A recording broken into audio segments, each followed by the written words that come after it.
அத்தியாயம் 59. அந்த அணைப்பில் காமம் இல்லை, வெறும் ஏக்கம் மட்டும்தான் இருந்தது. அதை அவளாலும் உணர முடிந்தது. அதனால்தானோ என்னவோ அவள் கரம் மெல்ல அவன் தலையை வருடி கொடுத்தது. தேங்க்ஸ் என்றவனின் குரல் மென்மையாக ஒலித்தது. அவன் எந்த அளவுக்கு அந்த தாய் பாசத்துக்கு ஏங்கி இருக்கிறான் என அவளுக்கு புரிந்தது. இருக்கட்டும் சார். சில நிமிட அணைப்பிற்கு பிறகு மெல்ல அவளை விட்டு விலகி நின்றான் அவன். அப்ப நான் போட்டுமா? போயிட்டு வரட்டுமான்னு சொல்லுங்க. சரி, போயிட்டு வரட்டுமா? அவளை திரும்பி பார்த்தபடி காரில் ஏறி அமர்ந்தவன் மனமே இல்லாமல் கிளம்பி சென்றான். வீட்டுக்கு வந்து மெத்தையில் விழுந்த அர்ஜுன் பல நாட்கள் என்று சொல்வதை விட பல வருடங்களுக்கு பின் இன்றுதான் நிம்மதியாக உறங்கினான். அதுவும் சரக்கடிக்காமல், எந்த தூக்க மாத்திரையும் இல்லாமல், சரக்கும் அடிக்காமல் நீண்ட நேரம் உறங்கியவன் அதிகாலை ஒரு மெல்லிய தேனிசை குரலை கேட்டு கண் விழித்தான். மணி அதிகாலை 7 என்று காட்டியது. பாத்ரூம் போய் பிரஷ் பண்ணிவிட்டு வந்தவன் அந்த இனிமையான குரலை கேட்டபடி படிகளில் இறங்கி வர, அந்த அழகான குரல் கிச்சனில் இருந்துதான் வந்தது. இவன் கிச்சன் நிலையில் சாய்ந்து நின்று கைகளை மார்புக்கு குறுக்கே கட்டியபடி வேடிக்கை பார்க்க, அங்கே பாடல் மட்டுமல்ல, பாடலுக்கு ஏற்றபடி கையில் வைத்திருந்த தோசை கரண்டியுடன் உடலை வளைத்து அந்த மயில் போல் அத்தனை நளினமாக நடனமாடிக்கொண்டிருந்தாள் தமிழ். நீரமான பார்வை என்னுள்ளம் சொல்லது, உன்னை மொத்தம் நேசிக்கிறேன், உந்தன் மூச்சை சுவாசிக்கிறேன் என பாடிக்கொண்டே நடனமாடியவள் அப்படியே யூட்டன் போட்டு திரும்ப அங்கே இதழில் தேங்கிய கிண்டல் புன்னகையுடன் அவளைத்தான் பார்த்து கொண்டிருந்தான் அந்த ராவணன். அச்சோ என பட்டென பாட்டுடன் சேர்ந்து நடனத்தையும் நிறுத்தியவள் சங்கடமாய் தலையை சொரிந்தாள். சும்மா போர் அடிச்சது. ஏன் நிறுத்திவிட்டாய் நீலவேணி? ஆடு, வானம் இடியும் வரை ஆடு, பூமி பிளக்கும் வரை ஆடு என அவன் கிண்டலாய் அவள் பாடிய அதே பாடலை தன் ஸ்பீக்கர் வெளி போட்டுவிட, அந்த பாடல் இப்பொழுது அந்த வீடெங்கும் எதிரொலித்தது. ஐயோ சார், நான் சும்மாதான் ஆடினேன் என்றவள் சங்கடமாய் நெளிய, அந்த கல்வன் அவள் கையை பிடித்தான். அவள் என்னவென்பது போல் பார்த்தாள். அங்கே பாடல் ஒலிக்க தொடங்கியது. உன்னோடு வாழாத வாழ்வென்ன வாழ்வு என்னுள் நெஞ்சம் சொல்கின்றது, பூவோடு பேசாத காற்றென்ன காற்று ஒரு பூஞ்சோலை கேட்கின்றது, மண்ணில் ஏன் ஏன் ஏன் நீயும் வந்தாய் எந்தன் பெண்ணை போக்கவே, நான் பிறக்க முன்னே அடனே பிறந்ததேன், நான் பிறந்த போது நீ உந்தன் கையில் என்ன ஏந்தத்தானோ என பாடலுக்கேற்ப அவள் கையை பிடித்து அவன் நடனமாட, முதலில் தமிழ் தயங்கினாலும் பின் அவளும் பாடலுக்கு ஏற்ப அவனுடன் சேர்ந்து நடனமாட துவங்கிவிட்டாள். மெல்லியான் மகனை பெண்ணுக்கு பிடிக்காது முரடா, உன்னை ரசித்தேன், தொட்டதும் விழுந்துவிடும் நாடவன் பிடிக்காது கர்வம் அதை மதித்தேன், முடிக்குத்து முந்தன் மார்பு என் பஞ்சமெத்தையோ, என் உயிர் பிரிக்கு மொத்தம் அது என்ன வித்தையோ, உன்னை போலே ஆணில்லையே என்றவளின் இடையே சுற்றிவிட, அவள் ஒரு சுற்று சுற்றி மீண்டும் அவன் கைகளுக்குள்ளே வந்து தஞ்சம் புக, அவன் கைகளுக்குள் அவள் கைகள், அவள் இடையில் அவன் கரம், இருவரும் ஒன்றாய் சேர்ந்து பாடியபடி நடனமாடிக் கொண்டிருந்தார்கள். நீ வீரமான கள்ளன் உள்ளோரம் சொல்லுது, நீரமான பாறை என் உள்ளம் சொல்லுது என்று இருவரும் சேர்ந்து ஆடி முடிக்க, அங்கே கைதட்டும் சத்தம் கேட்டது. தமிழ் பதட்டத்துடன் திரும்பி பார்க்க, அங்கே கவின்தான் சிரிப்புடன் கை தட்டி விசிலடித்தான். இவளுக்கோ தர்ம சங்கடமான நிலை. வந்து அடுப்புல பால் கருகுது என்று வாய்க்கு வந்ததை உளறிவிட்டு ஓடியவளை கண்டு அர்ஜுன் தலையை கோதி கொண்டான். மச்சான், வாட் ஹேப்பன் டு யூ என்றான் அவன் நக்கலாக. என்ன, ஒன்னும் இல்லையே. ஏய் பச்சையா நடிக்காத, அதான் நான் தான் எல்லாத்தையும் பார்த்துட்டேனே. என்னடா நடக்குது? ஃபாலிங் லவ்ஸா? டேய் என்று நண்பனின் வாயை பொத்தி இழுத்து சென்றான் அர்ஜுன். ஏண்டா கத்துற? சரி சொல்லு, என்ன நடக்குது? உன்கிட்ட நிறைய மாற்றம் தெரியுதே, என்ன? இப்ப எனக்கு தெரிஞ்சே ஆகணும். ராவணன் அந்த ஜன்னல் வழி எட்டி பார்த்தான். காற்றில் ஆடிய மரக்கிளை, அதில் துள்ளி விளையாடிய பறவை கூட்டம் என அனைத்துமே அவனுக்கு அழகாக தெரிந்தது. நான் ரொம்ப நாளுக்கு அப்புறம் இன்னைக்கு தாண்டா நிம்மதியா தூங்குனேன். அதுவும் டேப்லெட் எடுக்காம ட்ரிங்க் பண்ணாம. எனக்கு என்னவே புதுசா பார்க்குற மாதிரி இருக்கு. என்னமோ இன்னைக்கு தான் பிறந்த குழந்த மாதிரி, இன்னைக்கு தான் இந்த பூமிக்கு வந்த மாதிரி. என் அம்மா இவ்வளோ வருஷத்துக்கு அப்புறம் எனக்கு விஷ் பண்ணி என் தலையை கோதி கொடுக்கும்போது யூனோ எனக்கு அதை சொல்லக்கூட தெரிலடா. நான் அவளை எவ்வளவோ கஷ்டப்படுத்தியிருக்கேன். ஆனால் என் அம்மா என்ன வேணும்னு கேட்டதும் அவ எனக்காக அவங்கள வர சொல்லியிருக்கா. அவ ஏன்டா அவ்வளோ நல்லவளா இருக்கா? கவின் மெல்ல நண்பனின் தோள்பட்டையை பிடித்தான். மச்சி, அவளை லவ் பண்றியா? அர்ஜுன் அந்த ஜன்னல் வழி பார்த்தான். எனக்கு தெரில கவின், பட் அவன் என் பக்கத்தில் இருந்தா நான் ரொம்ப ஹாப்பியாக ஃபீல் பண்ணுறேன். நான் நானா இருக்கேன். அவளை என் கூடவே வச்சுக்கணும்னு தோணுதுடா. மச்சி, நீ அவளை லவ் பண்ணுற, இன்னுமா உனக்கு அது புரியல? அவளை உனக்கு பிடிச்சிருக்குடா. ராவணன் என்ன சொல்வதுன்னு தெரியாமல் கையை பிசைந்தான். இங்க பாரு, உன் மனசுல என்ன இருக்குன்னு அவகிட்ட சொல்லு, அவ கண்டிப்பா புரிஞ்சுக்குவா. அப்போ நான் அவளை லவ் பண்றேன்னு சொல்றியா? கண்டிப்பா உனக்கு அவளை பிடிச்சிருக்குடா. ராவணன் மெல்ல அவன் இதயத்தை விரடி கொடுத்தான். அப்ப என்ன பண்ண போற? லவ் சொல்ல போறியா? அவன் இல்லை என்றான். இல்ல, லவ் பண்ண போறேன். எனக்கு இந்த ஃபீலிங் பிடிச்சிருக்கு. ஸோ இந்த இன்பமான அவஸ்தைய கொஞ்சம் ஃபீல் பண்ணிட்டு அப்புறம் அவகிட்ட லவ் சொல்ல போறேன் என்றான். இதான் கல்லுக்குள்ளேயும் காதல் வருது போல. நீ கூட ரொமான்டிக் பாய் தான் மச்சி. ராவணன் சிரித்து கொண்டான். தமிழ் ரொம்ப நல்ல பொண்ணுடா. அவளை மாதிரி ஒரு பொண்ணு கிடைக்க நீ கொடுத்து வச்சிருக்கணும். அந்த மாடியிலிருந்து கீழே நின்று தமிழை எட்டி பார்த்தது அவன் விழிகள். உண்மைதா என்றான் அவளை மெல்ல கண்களால் பருகியபடி. மதி ஜானுவை விட்டு பிரிவதே இல்லை. எங்கு சென்றாலும் இருவரும் ஒன்றாய் சென்றார்கள். ஜானு தனிமையால்தான் அந்த போதையை நாடினாள்.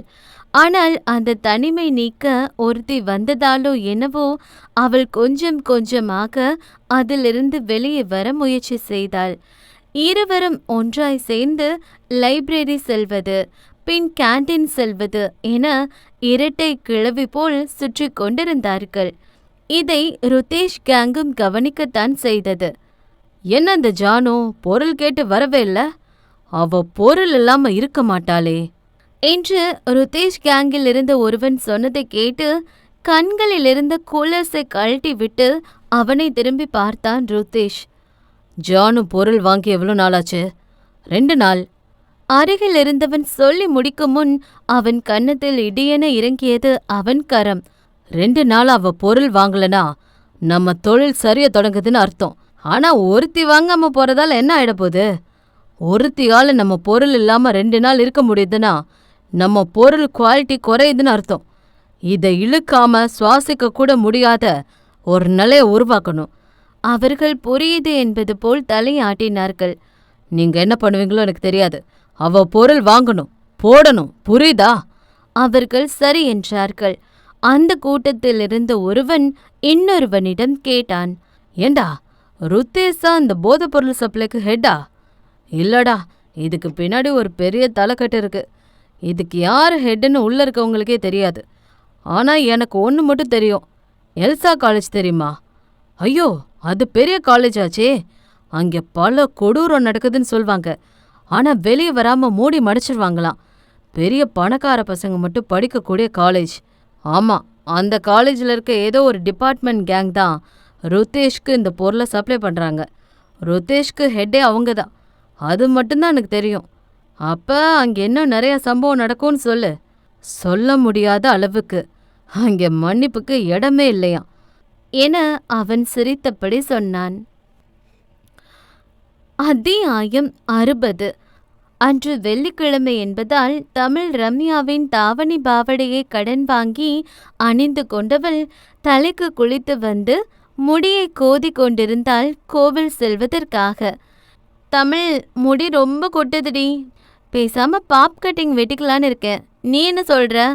என அந்த மல்லிகை சரத்தை தொடுத்து தோழியின் தலையில் வைத்து விட்டாள் ரம்யா. எப்படி இருந்தாலும் அசோக் சைட் அடிப்பான். ஆனா கவின்? தலையில் மல்லிகை சரத்தை வைத்து கொண்டிருந்தவளின் கரம் அப்படியே ஸ்டன் ஆகி நின்றது தோழியின் கேள்வியில். ஏய், என்னடி உளர்ற? ஒரு பையன் உன்னை எப்படி பார்க்கறான், ஒரு பையனை நீ எப்படி பார்க்கறேன்னு புரியாத அளவுக்கு நான் முட்டாள்னு நினைக்கிறியா? அப்படி இல்லடி. அசோக் உன்னை லவ் பண்ணுறான்னு எனக்கு ஸ்கூல் படிக்கும்போதே கொஞ்சம் தோணுச்சு. ஆனால் இப்போ அவன் பார்க்குற பார்வையில் புரிஞ்சு போச்சு. உங்களுக்குள்ள என்ன பிரச்சனைன்னு எனக்கு தெரியாது. ஆனால் உன் விருப்பம்தான் எனக்கு முக்கியம். கவின்னு தான் உனக்கு பிடிச்சிருக்கா? ஆமாவான்னு தெரியல, இல்லையானு தெரியல. ஆனால் அவனை பார்த்தா என்னமோ பண்ணுது. தோழி அணைத்து கொண்டாள் ரம்யா. என்ன ஆனாலும் நான் உன் கூட நிற்பேன். நீ எதை பற்றியும் கவலைப்படாத. சரி, ஸ்கூட்டி எடுத்துகிட்டு போ. இல்லடி, நீ டெலிவரி போவல, நான் பஸ்ஸில் போகிறேன். இல்லை தமிழ், நான் வேற ஒரு வேலையாக வெளியில் போகிறேன். ஸோ நீ வண்டி எடுத்துகிட்டு போ. அந்த ஒயிட் மற்றும் நீல நிற தாவணி பாவடையில் அழகு ஓவியமாக இறங்கி வந்தவள் அந்த ஸ்கூட்டி எடுத்துக்கொண்டு கோவில் நோக்கி சென்றாள். செல்லும் வழியில் ராவணன் கார் ஒரு இடத்தில் நின்றது. என்ன சார் கார் மாதிரி இருக்கு என்றபடி அவள் அந்த கார் அருகே வண்டியை நிறுத்தினாள். சார், காருக்குள் இருந்த அர்ஜுன் வெளியே எட்டி பார்த்தான். அந்த ஸ்கூட்டியில் தேவதை போல் அமர்ந்திருந்தவளை கண்டதும் அவனுக்கோ சொல்ல முடியாத ஒரு உணர்வு. இங்க என்ன பண்றீங்க? கார் பஞ்சர், அதான். அப்படியா? அப்ப வாங்க, நான் ட்ரா பண்றேன். ராவணன் நக்கலாய் சிரித்தான். உனக்கு வண்டி ஓட்ட தெரியுமா? தெரியாம தான் இவ்வளோ தூரம் ஓட்டிட்டு வந்திருக்கனா? அட வாங்க சார். ராவணன் காரை விட்டு இறங்கினான். அந்த பிடிப்பான ஒயிட் ஷர்ட்டும் அதற்கு மேட்சாக பிளாக் பேண்ட்டும் அணிந்திருந்தான். உட்காருங்க. அது கொஞ்சம் குட்டி ஸ்கூட்டி என்பதால் அவன் அவளை உரசி கொண்டுதான் அமரும்படியாக இருந்தது. அவன் கொஞ்சம் தயங்கினான். அட உட்காருங்க ஜி. அவன் அமர்ந்தான். வண்டி அங்கிருந்து மூவ் ஆனது. அவள் செல்லும் வழியில் கொஞ்சம் அதிகமான ஸ்பீட் பிரேக்கர் இருந்தது.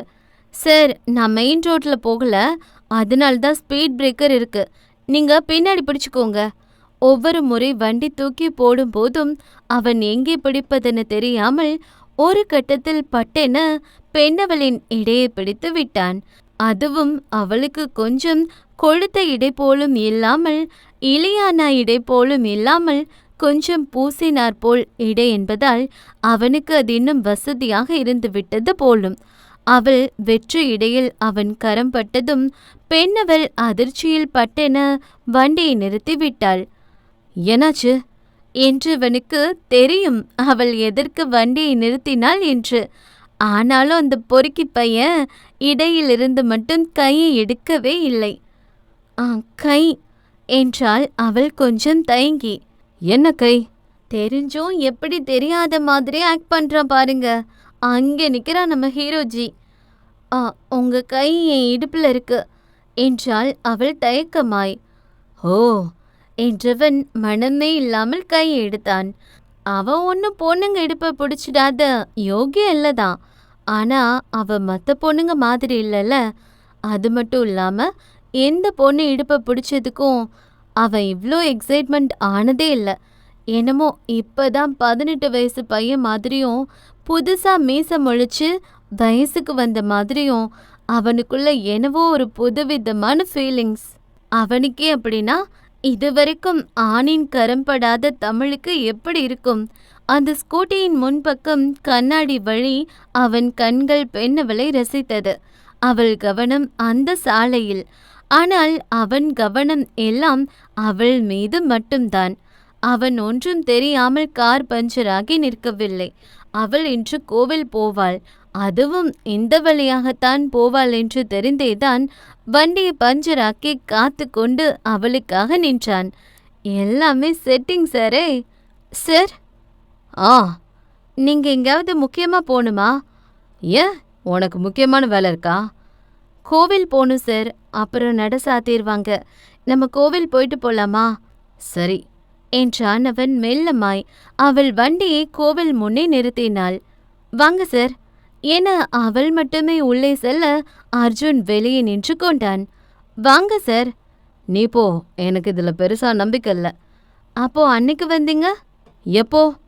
அதுதான் என் வாயை பொத்தி என்றவள் அதை சொல்ல முடியாமல் முகத்தை தாழ்த்தி கொண்டாள். அன்னைக்கு என் ஃப்ரெண்டு மேரேஜ், ஸோ அவனுக்காக வந்த, ப்ரே பண்ணல. அப்போ இன்னைக்கு எனக்காக வாங்க ப்ளீஸ். Tamil, please sir. அவன் பெருமூச்சுடன் உள்ளே சென்றான். சார், ஷூவை கழட்டி வச்சுட்டு வாங்க. தமிழ் முன்னே செல்ல அர்ஜுன் அவள் பின்னே சென்றான். அவன் இத்தனை நாள் இதை நோட் பண்ணியதில்லை. அவளின் அடர்த்தியான நீல பின்னல் அவள் அசைவுக்கு ஏற்ப அங்குமிங்கும் ஆடியது. அது ஏதோ நடனம் போலவே அவ்வளவு அழகாக இருந்தது. அவன் அதை தப்பான கண்ணோட்டத்தோடு பார்க்கவில்லை. அங்கென்ன சார் பண்றீங்க என திரும்பிய தமிழ் அவன் பார்வை சென்ற இடத்தைக் கண்டு பட்டென முந்தானை எடுத்து பின்னால் மூடிக்கொண்டாள். அவன் நிஜமாக தவறான நோக்கத்தோடு பார்க்கவில்லை. ஆனால் அவள் செய்த செயல் அப்படித்தான் அவனை காட்டியது. இல்லண்ணா என்று அவன் எதையோ சொல்ல வந்து சொல்ல முடியாமல் திணறினான். முன்னாடி போங்க. இல்ல, நான் எதையும் பார்க்கல. சரி போங்க. அவன் தாடையை தடவியபடி அவள் முன்னே சென்றான். இருவரும் சாமி கும்பிட்டார்கள். ஆனால் அர்ஜுன் கையெடுத்து கும்பிடாமல் எங்கோ வேடிக்கை பார்த்து கொண்டிருந்தான். சார், ப்ரே பண்ணிக்கோங்க. எனக்கு நம்பிக்கை இல்லை தமிழ், விடு. நீங்க மனசு விட்டு அந்த கடவுள்கிட்ட கேட்டா அந்த கடவுள் கண்டிப்பா கொடுப்பாரு. அவனுக்காக இல்லை, அவளுக்காக அவன் கையெடுத்து கும்பிட்டான். அவன் முன்னே அவள் அவனுக்காகவே படைக்கப்பட்டவள் போல அவ்வளவு அழகாக இருந்தாள். அந்த லியோனார்டோ டாவின்சி ஒருவேளை இவளை பார்த்திருந்தால் மோனாலிசா ஓவியத்திற்கு பதில் இவளைத்தான் தீட்டியிருப்பாரோ என்று எண்ணும் அளவுக்கு அவள் அத்தனை அழகு. அவன் கடவுளை பார்க்காமல் தன்னையே பார்த்து கொண்டிருப்பதை கண்டவள், கண்ணை மூடி ப்ரே பண்ணிக்கோங்க என்றாள். அவன் சிறு புன்னகையுடன் கண்ணை மூடிக்கொண்டான். பல வருடங்களுக்கு பிறகு இன்று அந்த கடவுளிடம் பிரார்த்தனை வைத்தான்.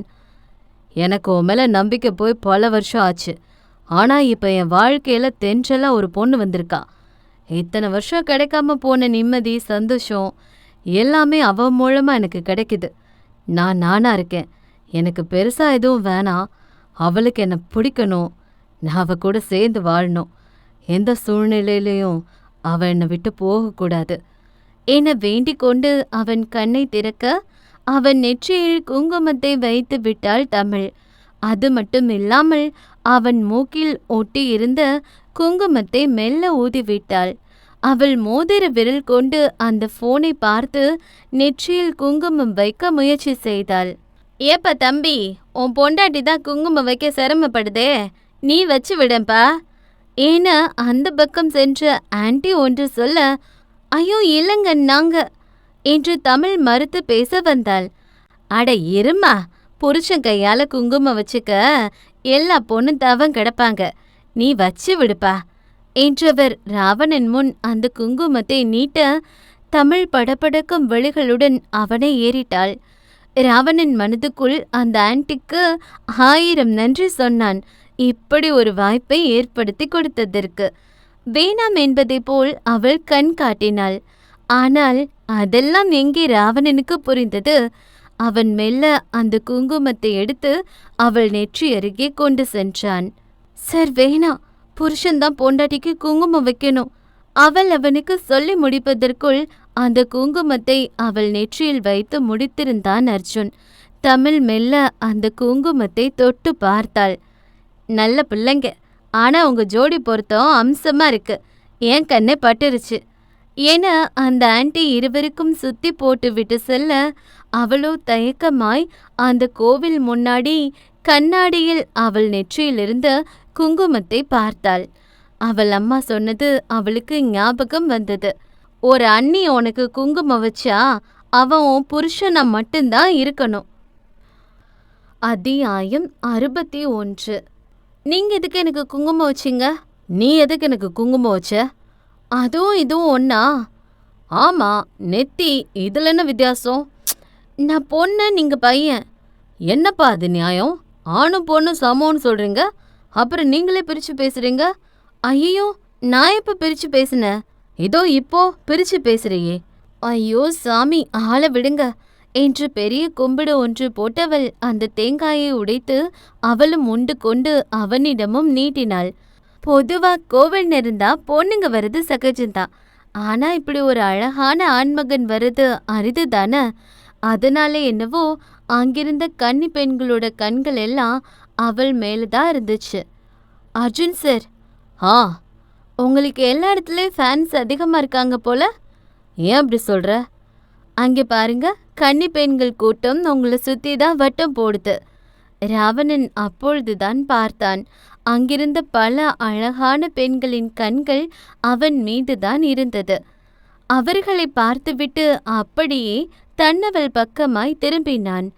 ஆனால் அவளோ அவனை பார்க்காமல் அந்த குளத்தில் இருந்த மீன்களை அல்லவா பார்த்து கொண்டிருந்தாள். அவங்க பார்த்து என்ன பண்ண? பார்க்க வேண்டியவங்க பார்க்கலையே. என்ன? அவன் சொன்னது அவளுக்கு அரைக்குறையாகத்தான் கேட்டது. நத்திங். சரி, நீ இந்த சைட்ல அடிக்க மாட்டியா? இல்ல. ஏன்? அவங்கெல்லாம் ஓ வயசு பொண்ணுங்க தானே, அவங்க சைட் அடிக்கிறாங்க, அப்புறம் நீ ஏன் அடிக்கக்கூடாது? தமிழ் ஒரு விரக்தி புன்னகையுடன் சொன்னாள். இந்த சைட்டு, லவ், கிரஷ் இதெல்லாம் செட் ஆகாது சார். அதுதான் ஏன்? அடுத்த வேளை சோத்துக்கே கஷ்டப்படுற எனக்கு இந்த காதல் சைட்டெல்லாம் எதுக்கு? ராவணன் அவளை உற்று பார்த்தான். அப்படி பார்க்காதீங்க, நான் உங்ககிட்ட சிம்பத்தி கிரியேட் பண்ணல, உண்மையதான் சொன்னேன். சரி, நீ என்ன ப்ரே பண்ணிக்கிட்ட? ப்ரே பண்ணதை வெளியே சொன்னா பழிக்காது. உங்களுக்கு தான் கடவுள் நம்பிக்கை இல்லையே. நீங்க சொல்லுங்க, என்ன ப்ரே பண்ணீங்க? ஆ, உன் கூட சேர்ந்து வாழணும்னு ப்ரே பண்ண. ஓ, ஆ, என்ன சொன்னீங்க? அதாவது உங்க எல்லார் கூடவும் சேர்ந்து ரொம்ப நாள் நல்லா வாழணும்னு ப்ரே பண்ண. ஓ அப்படியா? அது நடக்கணும், நடந்தே ஆகணும். சார், நான் உனக்கு கேட்டா தப்பா எடுத்துக்க மாட்டீங்களே? கேளு என்றான் அந்த குளத்தில் இருக்கும் மீன்களுக்கு பொறி போட்டபடி. உங்க அம்மா உங்களுக்கு விஷ் பண்ணி ரொம்ப வருஷம் ஆச்சுன்னு சொன்னீங்க. ஏன், எதுக்காக சொந்த அம்மாவை பார்க்க கூட அப்பாயின்மெண்ட் வாங்கணும்? ராவணன் விரக்தியாக சிரித்தான். எல்லாத்துக்கும் நான் தான் காரணம், நான் மட்டும்தான் காரணம். தமிழ் அவனை ஆழ்ந்து பார்த்தாள். அப்போ எனக்கு 10 வயசு. என் அம்மா அப்பா என் பாப்பான்னு ரொம்ப சந்தோஷமா இருந்தோம். பிஸ்னஸ் உமனாக இருந்த என் அம்மா எங்களுக்காக எல்லாத்தையும் விட்டு எங்களை அன்பாக பார்த்துக்கிட்டாங்க. அப்போ தான் அந்த நாள் வந்துச்சு, என் பர்த்டே. அந்த நாள் திருவிழா மாதிரி இருக்கும். அன்னைக்கு தான் என் வாழ்க்கை நரகமாக மாறப்போகுதுன்னு தெரிஞ்சிருந்தா அப்படி ஒரு பர்த்டேவே வேண்டான்னு சொல்லியிருப்பேன். என் ஃப்ரெண்ட்ஸ், ஃபேமிலி மெம்பர்ஸ்னு எல்லாரும் வந்திருந்தாங்க.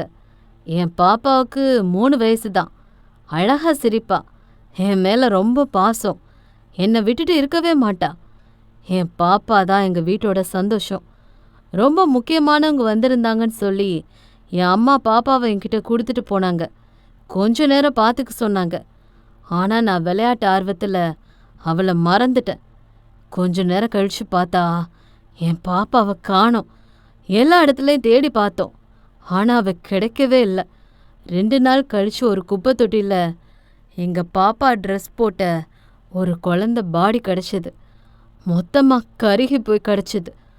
கேவலம், அவகிட்ட இருந்த டைமண்ட் நகைக்காக அந்த பிஞ்சு குழந்தைய துடிக்க துடிக்க கொண்டு இருக்காங்க. அன்னைக்கே எங்கள் சந்தோஷம் மொத்தமாக எங்களை விட்டு போச்சு. என் அம்மா அப்பா நிறைய சண்டை போட்டாங்க. ஊரை பொறுத்த வரைக்கும் அவங்க சேர்ந்து வாழ்கிறாங்க. ஆனால் அவங்க மனசளவில் பிரிஞ்சு 20 வருஷம் ஆச்சு.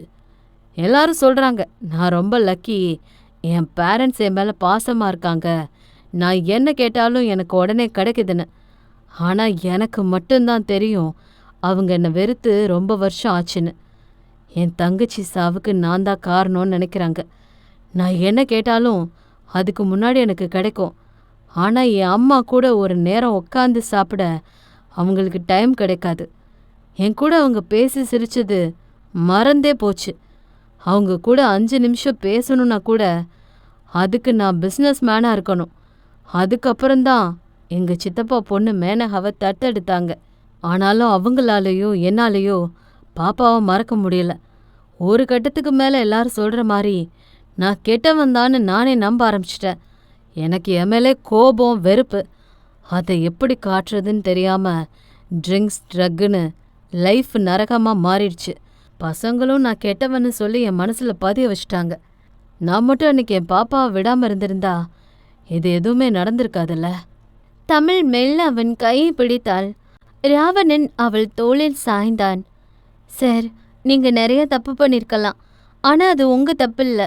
அப்ப நீங்க சின்ன பையன், தெரிஞ்சு பண்ணாதான் அது தப்பு. தெரியாம பண்ணா அது தப்பு இல்ல. இல்ல தமிழ், எல்லாரும் சொல்ற மாதிரி நான் லக்கி கிடையாது. நான் யாரு மேல பாசம் வச்சாலும் அவங்க என்னை விட்டு போயிடுறாங்க. நான் பாவம் பண்ணியிருக்கேன். நிஜமாவே நான் மோசமானவன் தான்.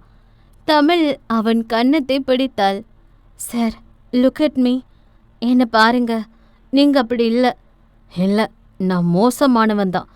நான் உன்னை கூட ரொம்ப காயப்படுத்தியிருக்கேன். எனக்கு உங்க மேல எந்த கோபமும் இல்லை. நீங்க மோசமானவரா இருந்திருந்தா யாருனே தெரியாத குழந்தைக்கு பணம் கொடுத்து உதவி இருக்க மாட்டீங்க. ஒவ்வொரு வருஷமும் உங்க சொந்த பணத்துல ட்ரஸ்ட்டுக்கு உதவி பண்ணிட்டு இருக்க மாட்டீங்க. பல குழந்தைங்களை படிக்க வைக்க மாட்டீங்க. இதெல்லாம் எப்படி தெரியும் என்பதை போல் அவன் அவளை நோக்கினான். நாளைக்கு உங்க விஷ்லிஸ்ட் மட்டும் இல்லை, உங்களோட ஃபைல்ஸ் எல்லாமே பார்த்தேன். எல்லாருக்கும் தெரிஞ்சு உதவி பண்றவனை விட தான் பண்ண உதவியை கூட தெரியாம வச்சுக்கிறவன் தான் பெஸ்ட் மேன். நீங்க நல்ல மனுஷன் சார். அப்போ நீ என்னை விட்டு போக மாட்டல்ல தமிழ்? போக மாட்டேன். பொய் சொல்ற? இல்ல, நிஜமா தான் சார் சொல்றேன். என்ன ஆனாலும் நான் உங்களை விட்டு போக மாட்டேன். ராவணன் சிறு புன்னகையுடன் அவள் கையை இறுக்கி பிடித்து கொண்டான். சார், எனக்கு ரொம்ப பசிக்குது. சரி வா, ஹோட்டல் போலாம். அதுக்கு லேட் ஆகும். அதை விட இன்னொரு ஐடியா இருக்கு என எதிரே இருந்த கல்யாண மண்டபத்தை காட்டினாள். ஆனா அவங்க யாருன்னே நமக்கு தெரியாதே. அது நமக்கு தானே தெரியும், அவங்களுக்கு தெரியாதே. வாங்க என்று ஒரு பொய்யான மொய்க்கவரை மட்டும் வாங்கி கொண்டு இருவரும் அந்த கல்யாண மண்டபத்திற்குள் நுழைந்தார்கள். அங்கே பாருங்க, 20 வயசு தான் இருக்கும். அவனே கல்யாணம் பண்றான். ஆனா நீங்க இன்னும் கல்யாணம் பண்ணாம இருக்கீங்க. எப்போ சார் கல்யாண சாப்பாடு போட போறீங்க? நீ ஓகே சொல்லிட்டா உடனே போட்டுடலாம். என்ன சொன்னீங்க? அதாவது பொண்ணு ஓகே சொன்னா போட்டுடலாம். ஆனா பொண்ணு தான் கிடைக்க மாட்டேன்னு அடம் பிடிக்கிறா என்றான் ஒரு கண்ணால் அவளை பார்த்தபடி. உங்களுக்கு என்ன சார் குறைச்சல்? ரித்திக் ரோஷனுக்கே டூப் போடுற மாதிரி செமையா இருக்கீங்க. பாருங்க, இங்க இருக்கிற பாதி பொண்ணுங்க உங்களை தான் சைட் அடிக்கிறாங்க. அவங்கள யாரையாவது ஓகே பண்ண வேண்டியதானே? பார்க்குற எல்லாரும் நீ ஆகிட முடியுமா? அதாவது நீ மீன்ஸ் என் ஃப்யூச்சர் ஃபியான்சே. சரி, அப்போ உங்களுக்கு எப்படி தான் பொண்ணு வேணும்? வில்லா வளைஞ்ச புருவத்துக்கு கீழே என்னை குத்தி கிழிக்கிற மாதிரி 2 கண்ணு. அந்த கண்ணை பார்த்தே நான் பேச வார்த்தை இல்லாமல் சிலையா மாறிடணும். செரி மாதிரி லிப்ஸ், ஷார்ப் நோஸ், அளவான பாடி, அளவெடுத்து செஞ்ச மாதிரி இடுப்பு, இடுப்பை தாண்டினா நீளமான கூந்தல், குயில் மாதிரி வாய்ஸ், க்யூட்டாக ஆடுற டான்ஸ். என்னானாலும் என் கூட நின்று என்னை பார்த்துக்கிற ஒருத்தி. என் கோபத்தை பொறுத்துக்கணும், என்னை முழுசாக புரிஞ்சுக்கணும். காலையில் எழுப்பி குளிக்க வைக்கணும். குளிக்கும்போது குட்டி குட்டி ரொமான்ஸ் பண்ணணும். அவள் கையால் ஊட்டி விடணும். நைட்டு அவள் மடியில் படுத்து தூங்கணும். அவள் முகத்தில் தான் முழிக்கணும். அவள் முகத்தை பார்த்து தான் தூங்கணும். அந்த முகத்தை பார்த்தா என் கஷ்டம் எல்லாமே மறந்து போகணும். சுருக்கமாக சொல்லணும்னா ஒன்றை மாதிரி தெய்வ கடாட்சமான பொண்ணாக இருக்கணும் என மொத்தமாய் சொல்லி முடித்தவனை அவள் ஆவென பார்த்து கொண்டிருந்தாள்.